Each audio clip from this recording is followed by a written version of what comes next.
Okay, today we're back at Fordham University in New York City. We're with Dr. James Fisher, and we're here for the Profile Series to talk about Hall of Fame trainer Laz Barrera. A very interesting route that Laz took to becoming a preeminent trainer.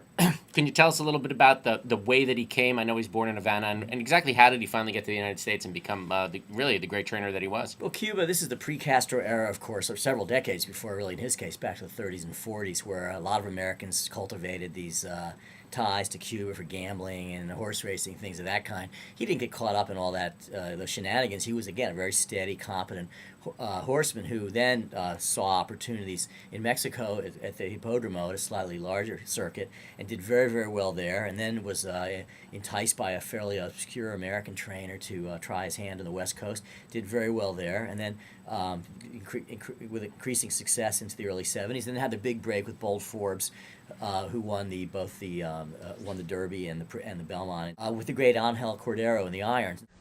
Anderson for the call of the Derby. At the post. And they're off.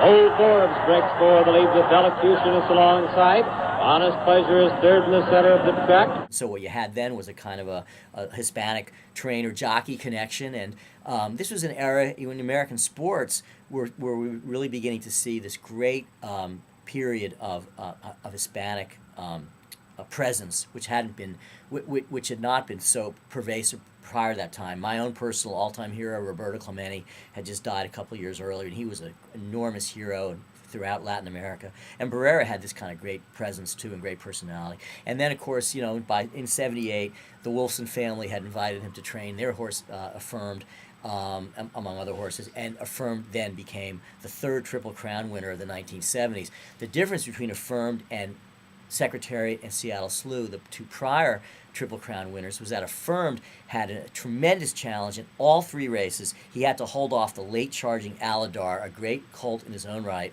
who finished second in all three races and made the closest race of all in the Belmont. We'll test these two to the wire. Affirmed under a left-hand whip. Alidar on the outside driving. Affirmed and Alidar heads apart. Affirmed's got a nose in front as they come onto the wire.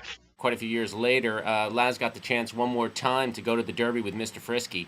And the interesting thing about Mr. Frisky is, once again, it brought together this Latino combination, and it was a horse that was undefeated in Puerto Rico and then came out to the West Coast and actually carried a 16-race winning streak into the Derby. And then, if you went down to El Comandante, he went off at 1-10 in the Derby, believe it or not. I'm sure there's some wise guys taking advantage of that. And the gratefulness that Laz had for the opportunity with Mr. Frisky always struck me as being quite touching. Because he knows that Mr. Frisky has won the Standard and Eater Derby.